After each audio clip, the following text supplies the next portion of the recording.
Bismillahirrahmanirrahim. Assalamualaikum warahmatullahi wabarakatuh. Selamat pagi anak-anakku sekalian. Bagaimana pagi hari ini? Masih sehat? Masih yakin Allah sebagai Tuhan kalian? Dan masih yakin Muhammad sebagai Rasul kalian? Tentunya sebagai orang yang beriman tetap yakin Allah sebagai Tuhan dan Nabi Muhammad sebagai utusannya. Baiklah anak-anakku sekalian, untuk melanjutkan materi dalam pertemuan yang lalu, sekarang kita lanjutkan ke bab yang ketiga dengan materi yaitu menghadirkan sholat dan zikir dalam kehidupan sehari-hari. Anak-anakku yang saya hormati, sebelum melanjutkan materi, perlu saya sampaikan tujuan pembelajaran di pagi hari ini, yaitu menghadirkan sholat dan zikir dalam kehidupan. Yang pertama, dengan melalui pembelajaran inquiry, kalian dapat menghubungkan hakikat sholat dan zikir dalam mencegah perbuatan keji dan mungkar. Yang kedua, melalui teknik pembelajaran, teknik everyone is teacher, kalian dapat menuliskan contoh perilaku ketakwaan sebagai pemakna sholat dan zikir dalam mencegah perbuatan keji dan mungkar di lingkungan sosial.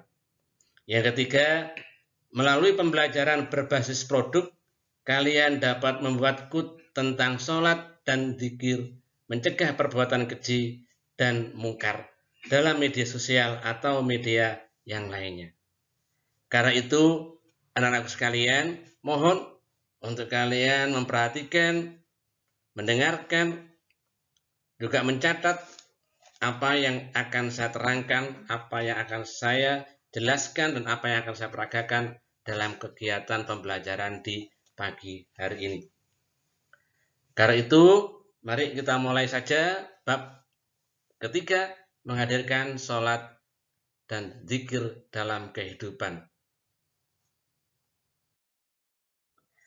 Anak-anakku yang berbahagia, makna sholat dan zikir ini penting untuk kalian ketahui bahwa makna sholat yaitu semua perkataan dan perbuatan yang dimulai dengan takbir atau takbiratul ihram dan diakhiri dengan salam. Adapun makna dari zikir yaitu mengingat Allah Subhanahu wa Ta'ala sebagai upaya untuk mendekatkan diri kepadanya. Itulah makna dari sholat dan zikir. Tentunya dengan dua makna ini kalian akan paham, akan tahu, dan bisa menerapkan di kehidupan sehari-hari. Selanjutnya, sebagai dalil bahwa kita diperintah oleh Allah untuk sholat dan zikir, ini tercantum di dalam surat Al-Ankabut ayat 45. A'udzubillahi minasyaitonirrajim. Bismillahirrahmanirrahim. Utlu ma uhiya ilaika minal kitabi wa aqimis sholah. Inna sholata tanha anil fahsya'i wal munkar. Wala dzikrullahi akbar. Wallahu ya'lamu ma tasna'un. Artinya, bacalah kitab Al-Quran yang telah diwahyukan kepadamu, yaitu Nabi Muhammad, dan laksanakanlah sholat. Sesungguhnya, sholat itu mencegah dari perbuatan keji dan mungkar. Dan ketahuilah, mengingat Allah Subhanahu wa Ta'ala, dalam hal ini sholat, lebih besar keutamaannya dari ibadah yang lain. Allah Maha mengetahui apa yang kamu kerjakan. Quran surat Al-Ankabut 45. Selanjutnya, dalil atau dasar hukum dari diperintahkannya kita untuk selalu zikir kepada Allah. Allah berfirman, A'udzubillahi minasyaitonirrajim. Ya ayyuhalladzina amanu dzkurullaha dzikran katsira. Hai orang-orang yang beriman, berzikirlah dengan menyebut nama Allah, zikir yang sebanyak-banyaknya.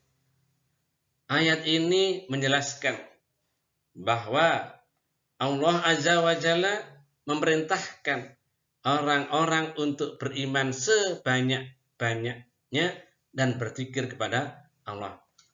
Dan zikir adalah ibadah yang sangat mudah. Zikir bisa dengan lisan, bisa dengan hati, bahkan zikir pun bisa dengan anggota tubuh. Karena itu, anak-anakku sekalian, sebagai makhluk Allah, sebagai hamba Allah, di dalam setiap langkah, dalam setiap gerakan, janganlah kita melupakan Allah, tetapi yang ada, yang diingat hanyalah Allah Subhanahu wa Ta'ala. Anak-anakku sekalian, kita teruskan. Apa sih hikmahnya sholat dan zikir? Ini akan bisa terasa kalau orang sudah terbiasa. Kalau kalian sudah terbiasa melaksanakan sholat, lebih-lebih sholat 5 waktu, dan berzikir. Kalau itu sudah kalian lakukan, tentu di sana kalian akan merasakan hikmahnya sholat dan zikir. Hikmah yang pertama, tertanamnya akidah tauhid dalam jiwa seseorang. Yang kedua, hubungan antara manusia dengannya akan terjalin baik. Yang ketiga, kedamaian, keamanan, dan keselamatan dari Allah Subhanahu wa Ta'ala. Yang keempat, memperkuat jiwa seseorang dalam hubungan dengan Allah Subhanahu wa Ta'ala. Yang kelima, memperoleh ketenangan jiwa dan menjauhkan diri dari kelalaian. Yang keenam, melatih hidup disiplin dan taat aturan peraturan yang baik. Yang terakhir, orang yang rajin sholat dan zikir akan menumbuhkan sifat akhlak yang terpuji. Itu tadi di antara hikmah-hikmahnya.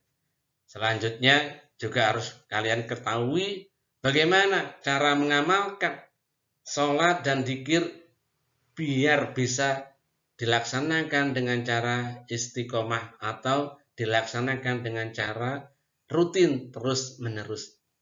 Ada hal-hal yang harus diperhatikan. Pertama, menyadari sholat dan zikir untuk mendekatkan diri kepada Allah. Yang kedua, memahami manfaat sholat dan zikir dalam kehidupan. Yang ketiga, kita akan kembali ke alam akhirat. Ini harus yakin, apapun yang terjadi kepada kita, yang pada akhirnya, toh kita akan kembali kepada Allah Subhanahu wa Ta'ala. Yang keempat, jangan menunda sholat dan malas berzikir. Yang kelima, sholat dan zikir hendaknya dilandasi dengan niat yang tulus kepada Allah Subhanahu wa Ta'ala. Yang keenam, lakukanlah sholat dengan berjamaah, terutama sholat yang 5 waktu, karena pahalanya lebih banyak dibandingkan dengan sholat sendirian. Yang ketujuh, bersahabatlah kalian dengan orang-orang yang rajin sholat. Yang terakhir, yang bisa kalian lakukan biar istiqomah dalam sholat dan zikir, perbanyaklah membaca buku-buku keislaman. Karena dengan membaca buku-buku keislaman akan menambah khasanah kalian, akan menambah wawasan kalian tentang agama Islam. Anak-anakku, itulah materi yang perlu saya sampaikan. Mudah-mudahan kalian bisa paham, bisa mengerti, dan ilmu yang saya sampaikan ini akan membawa manfaat dan berkah untuk kita semua. Demikian saya akhiri. Assalamualaikum warahmatullahi wabarakatuh.